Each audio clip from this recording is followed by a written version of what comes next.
Lucy Westenra's diary. The 12th of September. How good they all are to me. I quite love that dear Dr. Van Helsing. I wonder why he was so anxious about these flowers. He positively frightened me. He was so fierce. And yet he must have been right, for I feel comfort from them already. Somehow, I do not dread being alone tonight, and I can go to sleep without fear. I shall not mind any flapping outside the window. Oh, the terrible struggle that I have had against sleep so often of late, the pain of the sleeplessness, or the pain of the fear of sleep, with such unknown horrors as it has for me. How blessed are some people, whose lives have no fears, no dreads, to whom sleep is a blessing that comes nightly, and brings nothing but sweet dreams. Well, here I am tonight, hoping for sleep, and lying like Ophelia in the play, with virgin crunts and maiden struments. I never liked garlic before, but tonight it is delightful. There is peace in its smell. I feel sleep coming already.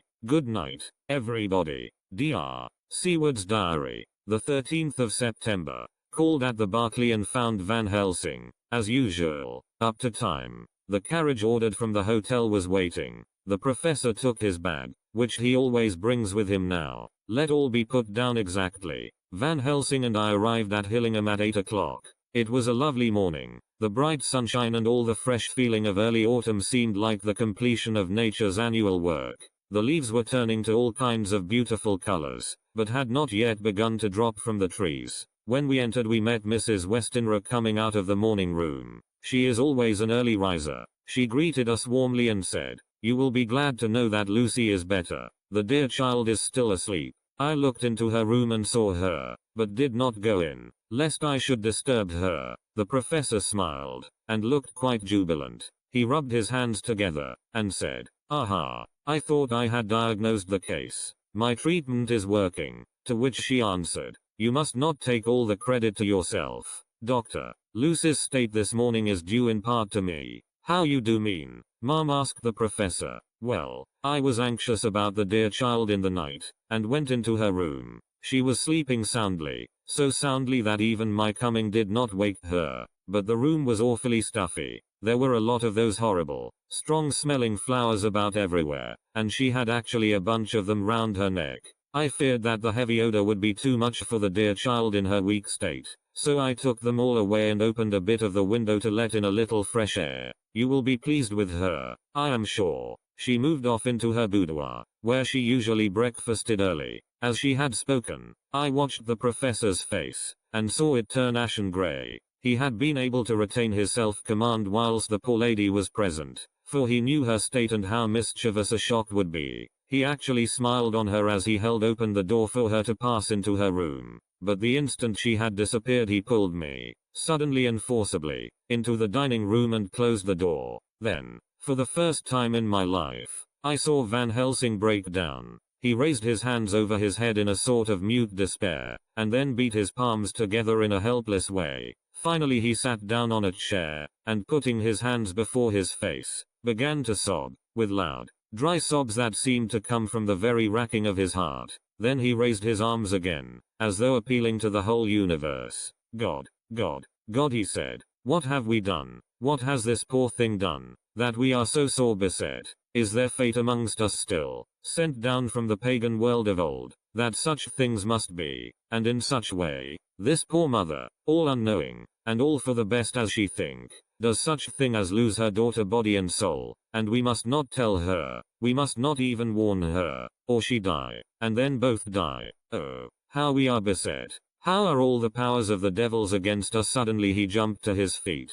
"Come," he said, "come, we must see and act. Devils or no devils, or all the devils at once, it matters not, we fight him all the same." He went to the hall door for his bag, and together we went up to Lucy's room. Once again I drew up the blind, whilst Van Helsing went towards the bed. This time he did not start as he looked on the poor face with the same awful, waxen pallor as before. He wore a look of stern sadness and infinite pity. "As I expected," he murmured, with that hissing inspiration of his which meant so much. Without a word he went and locked the door, and then began to set out on the little table the instruments for yet another operation of transfusion of blood. I had long ago recognized the necessity, and begun to take off my coat, but he stopped me with a warning hand. "No," he said, Today you must operate. I shall provide. You are weakened already. As he spoke he took off his coat and rolled up his shirt sleeve. Again the operation. Again the narcotic. Again some return of color to the ashy cheeks. And the regular breathing of healthy sleep. This time I watched whilst Van Helsing recruited himself and rested. Presently he took an opportunity of telling Mrs. Westenra that she must not remove anything from Lucy's room without consulting him, that the flowers were of medicinal value, and that the breathing of their odor was a part of the system of cure. Then he took over the care of the case himself, saying that he would watch this night and the next and would send me word when to come. After another hour Lucy waked from her sleep, fresh and bright and seemingly not much the worse for her terrible ordeal. What does it all mean? I am beginning to wonder if my long habit of life amongst the insane is beginning to tell upon my own brain. Lucy Westenra's diary. The 17th of September. 4 days and nights of peace. I am getting so strong again that I hardly know myself. It is as if I had passed through some long nightmare, and had just awakened to see the beautiful sunshine and feel the fresh air of the morning around me. I have a dim half-remembrance of long, anxious times of waiting and fearing, darkness in which there was not even the pain of hope to make present distress more poignant, and then long spells of oblivion, and the rising back to life as a diver coming up through a great press of water. Since, however, Dr. Van Helsing has been with me, all this bad dreaming seems to have passed away. The noises that used to frighten me out of my wits, the flapping against the windows, the distant voices which seemed so close to me, the harsh sounds that came from I know not where and commanded me to do I know not what, have all ceased. I go to bed now without any fear of sleep. I do not even try to keep awake. I have grown quite fond of the garlic, and a boxful arrives for me every day from Haarlem. Tonight Dr. Van Helsing is going away, as he has to be for a day in Amsterdam, but I need not be watched. I am well enough to be left alone. Thank God for mother's sake, and dear Arthur's, and for all our friends who have been so kind. I shall not even feel the change, for last night Dr. Van Helsing slept in his chair a lot of the time. I found him asleep twice when I awoke, but I did not fear to go to sleep again, although the boughs or bats or something napped almost angrily against the window panes. The Pall Mall Gazette, the 18th of September. The Escaped Wolf. Perilous adventure of our interviewer. Interview with the keeper in the zoological gardens. After many inquiries and almost as many refusals, and perpetually using the words Pall Mall Gazette as a sort of talisman, I managed to find the keeper of the section of the zoological gardens in which the wolf department is included. Thomas Bilder lives in one of the cottages in the enclosure behind the Elephant House, and was just sitting down to his tea when I found him. Thomas and his wife are hospitable folk, elderly, and without children, and if the specimen I enjoyed of their hospitality be of the average kind, their lives must be pretty comfortable. The keeper would not enter on what he called business until the supper was over, and we were all satisfied. Then when the table was cleared, and he had lit his pipe, he said, "Now, sir, you can go on and ask me what you want. You'll excuse me refusin to talk of professional subjects afore meals. I gives the wolves and the jackals and the hyenas in all our section their tea afore I begins to ask them questions." "How do you mean, ask them questions?" I queried, wishful to get him into a talkative humor. "Hittin' of them over the head with a pole is one way, scratchin' of their ears is another, when gents as is flush wants a bit of a show off to their gals. I don't so much mind the fust, the hittin' with a pole afore I chucks in their dinner, but I waits till they've had their sherry and coffee, so to speak, afore I tries on with the ear scratchin'. Mind you," he added philosophically, "there's a deal of the same nature in us as in them theer animals. Here's you comin' and askin' of me questions about my business, and I that grumpy like that only for your bloomin' half-quid I'd a seen you blowed fust 'fore I'd answer. Not even when you asked me sarcastic like if I'd like you to ask the superintendent if you might ask me questions. Without offense did I tell ye to go to hell? You did. And when you said you'd report me for usin' of obscene language that was hittin' me over the head. But the half-quid made that all right. I weren't going to fight, so I waited for the food, and did with my owl as the wolves, and lions, and tigers does.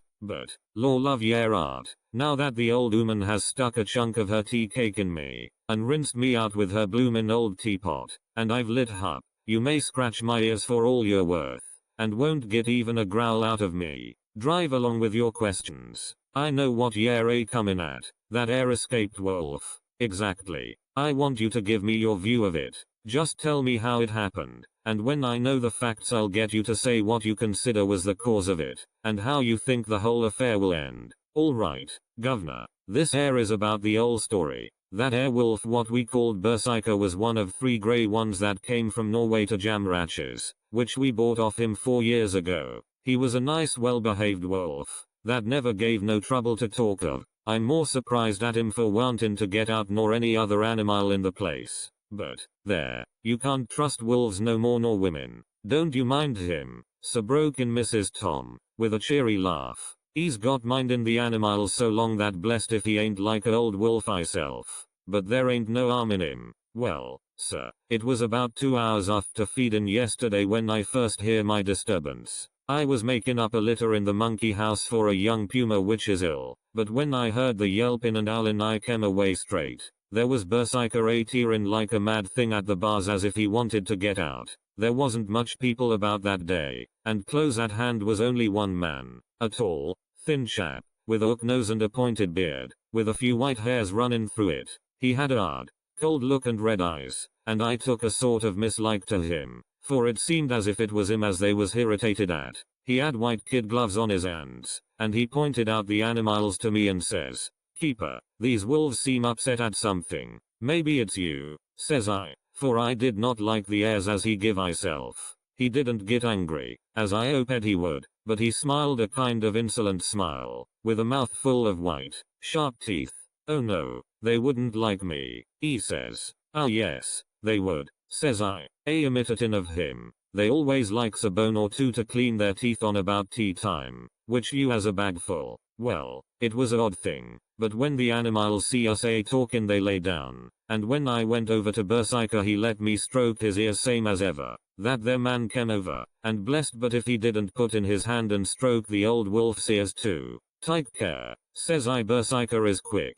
"Never mind," he says. "I'm used to 'em. Are you in the business yourself?" I says, taking off my hat, for a man what trades in wolves, etc., is a good friend to keepers. "No," says he, "not exactly in the business, but I have made pets of several," and with that he lifts his hat as polite as a lord, and walks away. Old Berserker kept looking after him till he was out of sight, and then went and lay down in a corner and wouldn't come out the ole heavening. Well, last night, so soon as the moon was up, the wolves here all began howling. There warn't nothing for them to howl at. There warn't no one near, except someone that was evidently calling a dog somewheres out back of the gardings in the park road. Once or twice I went out to see that all was right, and it was, and then the howling stopped. Just before 12 o'clock I just took a look round afore turning in, and, bust me, but when I came opposite to old Berserker's cage I see the rails broken and twisted about and the cage empty. And that's all I know for certain. Did anyone else see anything? One of our gardeners was comin' home about that time from Harmony, when he sees a big grey dog comin' out through the garden edges. At least, so he says, but I don't give much for it myself. For if he did he never said a word about it to his missus when he got home, and it was only after the escape of the wolf was made known, and we had been up all nighter, hunting of the park for Berserker, that he remembered seeing anything. My own belief was that the Harmony had got into his head. Now, Mr. Balder, can you account in any way for the escape of the wolf? "Well, sir," he said with a suspicious sort of modesty, "I think I can, but I don't know as how you'd be satisfied with the theory." "Certainly I shall. If a man like you, who knows the animals from experience, can't hazard a good guess at any rate, who is even to try? Well then, sir, I accounts for it this way. It seems to me that wolf escaped, simply because he wanted to get out." From the hearty way that both Thomas and his wife laughed at the joke I could see that it had done service before, and that the whole explanation was simply an elaborate sell. I couldn't cope in badinage with the worthy Thomas, but I thought I knew a surer way to his heart, so I said, "Now, Mr. Balder, we'll consider that first half sovereign worked off, and this brother of his is waiting to be claimed when you've told me what you think will happen." "Right wha, sir," he said briskly. "Ye'll excuse me, I know, for chaffin' of ye, but the old woman here winked at me, which was as much as telling me to go on." "Well, I never said the old lady. My opinion is this, that wolf is hiding of, somewheres, The gardener what didn't remember said he was a galloping northward faster than a horse could go, but I don't believe him. 4. Yes sir. Wolves don't gallop no more nor dogs does. They not bein' built that way. Wolves is fine things in a storybook, and I dare say when they gets in packs and does be chivying something that's more afeard than they is they can make a devil of a noise and chop it up, whatever it is. But, Lord bless you, in real life a wolf is only a low creature, not half so clever or bold as a good dog, and not half a quarter so much fight in him. This one ain't been used to fightin' or even to providin' for hisself, and more like he's somewhere round the park a hidin' and a shiverin' of, and, if he thinks at all, wonderin' where he is to get his breakfast from. Or maybe he's got down some area and is in a coal cellar. My eye, won't some cook get a rum start when she sees his green eyes a shining at her out of the dark?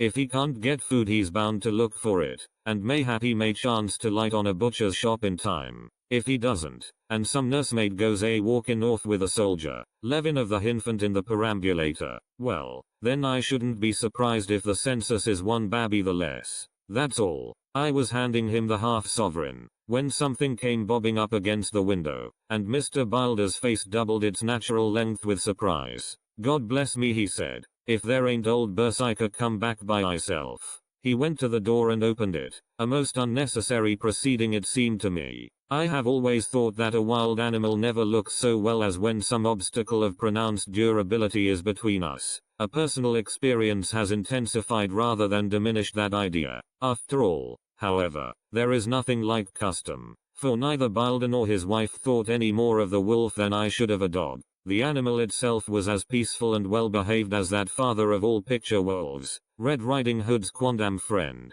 whilst moving her confidence in masquerade. The whole scene was an unutterable mixture of comedy and pathos. The wicked wolf that for half a day had paralyzed London and set all the children in the town shivering in their shoes, was there in a sort of penitent mood, and was received and petted like a sort of vulpine prodigal son. Old Bilder examined him all over with most tender solicitude, and when he had finished with his penitent said, "There, I knew the poor old chap would get into some kind of trouble. Didn't I say it all along? Here's his head all cut and full of broken glass. He's been getting over some bloomin' wall or other. It's a shame that people are allowed to top their walls with broken bottles. This here's what comes of it.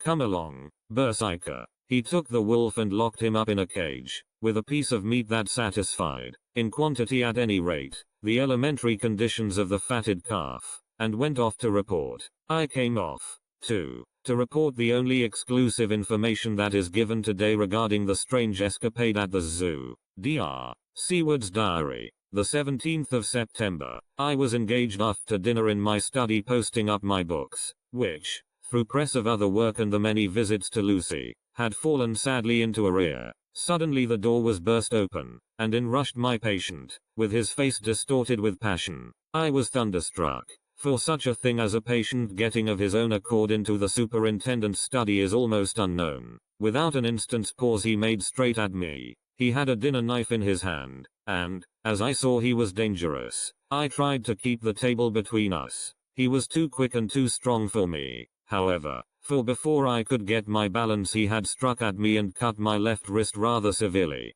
Before he could strike again, however, I got in my right and he was sprawling on his back on the floor. My wrist bled freely, and quite a little pool trickled onto the carpet. I saw that my friend was not intent on further effort, and occupied myself binding up my wrist, keeping a wary eye on the prostrate figure all the time. When the attendants rushed in, and we turned our attention to him, his employment positively sickened me. He was lying on his belly on the floor licking up, like a dog, the blood which had fallen from my wounded wrist. He was easily secured, and, to my surprise, went with the attendants quite placidly, simply repeating over and over again, "The blood is the life. The blood is the life. I cannot afford to lose blood just at present. I have lost too much of late for my physical good, and then the prolonged strain of Lucy's illness and its horrible phases is telling on me. I am overexcited and weary, and I need rest, rest, rest. Happily Van Helsing has not summoned me, so I need not forego my sleep. Tonight I could not well do without it." Telegram. Van Helsing, Antwerp, to Seward, Carfax. Sent to Carfax, Sussex, as no county given. Delivered late by 22 hours. the 17th of September. Do not fail to be at Hillingham tonight. If not watching all the time frequently, visit and see that flowers are as placed. Very important. Do not fail. Shall be with you as soon as possible after arrival. Dr. Seward's Diary. The 18th of September. Just off for train to London. The arrival of Van Helsing's telegram filled me with dismay. A whole night lost, and I know by bitter experience what may happen in a night. Of course it is possible that all may be well, but what may have happened? Surely there is some horrible doom hanging over us that every possible accident should thwart us in all we try to do. I shall take this cylinder with me, and then I can complete my entry on Lucy's phonograph. Memorandum left by Lucy Westenra, the 17th of September, night. I write this and leave it to be seen, so that no one may by any chance get into trouble through me. This is an exact record of what took place tonight. I feel I am dying of weakness, and have barely strength to write, but it must be done if I die in the doing. I went to bed as usual, taking care that the flowers were placed as Dr. Van Helsing directed, and soon fell asleep. I was waked by the flapping at the window, which had begun after that sleepwalking on the cliff at Whitby when Mina saved me, and which now I know so well. I was not afraid, but I did wish that Dr. Seward was in the next room, as Dr. Van Helsing said he would be, so that I might have called him. I tried to go to sleep, but could not. Then there came to me the old fear of sleep, and I determined to keep awake. Perversely sleep would try to come then when I did not want it. So, as I feared to be alone, I opened my door and called out, "Is there anybody there?" There was no answer. I was afraid to wake mother, and so closed my door again. Then outside in the shrubbery I heard a sort of howl like a dog's, but more fierce and deeper. I went to the window and looked out, but could see nothing, except a big bat, which had evidently been buffeting its wings against the window. So I went back to bed again, but determined not to go to sleep. Presently the door opened, and mother looked in, seeing by my moving that I was not asleep, came in, and sat by me. She said to me even more sweetly and softly than her wont, "I was uneasy about you, darling, and came in to see that you were all right. I feared she might catch cold sitting there, and asked her to come in and sleep with me. So she came into bed, and lay down beside me. She did not take off her dressing gown, for she said she would only stay a while and then go back to her own bed. As she lay there in my arms, and I in hers, the flapping and buffeting came to the window again. She was startled and a little frightened, and cried out, 'What is that?' I tried to pacify her, and at last succeeded, and she lay quiet, but I could hear her poor dear heart still beating terribly. After a while there was the low howl again out in the shrubbery, and shortly after there was a crash at the window, and a lot of broken glass was hurled on the floor. The window blind blew back with the wind that rushed in, and in the aperture of the broken panes there was the head of a great,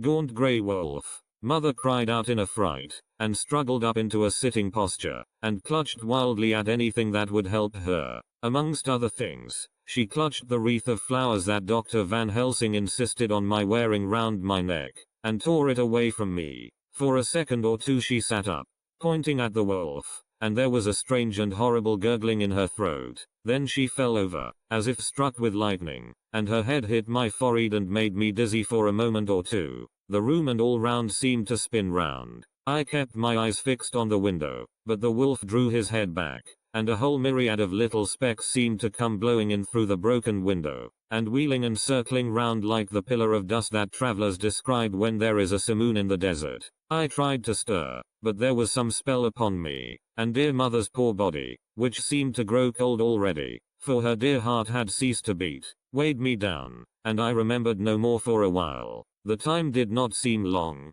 but very, very awful, till I recovered consciousness again. Somewhere near, a passing bell was tolling, the dogs all round the neighborhood were howling, and in our shrubbery, seemingly just outside, a nightingale was singing. I was dazed and stupid with pain and terror and weakness, but the sound of the nightingale seemed like the voice of my dead mother come back to comfort me. The sound seemed to have awakened the maids, too, for I could hear their bare feet pattering outside my door. I called to them, and they came in, and when they saw what had happened, and what it was that lay over me on the bed, they screamed out. The wind rushed in through the broken window, and the door slammed to. They lifted off the body of my dear mother, and laid her, covered up with a sheet, on the bed after I had got up. They were all so frightened and nervous that I directed them to go to the dining room and have each a glass of wine. The door flew open for an instant and closed again. The maid shrieked, and then went in a body to the dining room, and I laid what flowers I had on my dear mother's breast.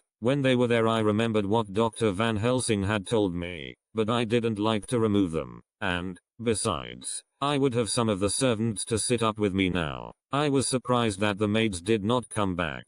I called them, but got no answer, so I went to the dining room to look for them. My heart sank when I saw what had happened. They all four lay helpless on the floor, breathing heavily. The decanter of sherry was on the table half full, but there was a queer, acrid smell about. I was suspicious, and examined the decanter. It smelt of laudanum, and looking on the sideboard, I found that the bottle which mother's doctor uses for her, was empty. What am I to do? What am I to do? I am back in the room with mother. I cannot leave her, and I am alone, save for the sleeping servants, whom someone has drugged, alone with the dead. I dare not go out, for I can hear the low howl of the wolf through the broken window. The air seems full of specks, floating and circling in the draft from the window, and the lights burn blue and dim. What am I to do? God shield me from harm this night. I shall hide this paper in my breast, where they shall find it when they come to lay me out. My dear mother gone. It is time that I go too. Goodbye, dear Arthur. If I should not survive this night, God keep you, dear, and God help me.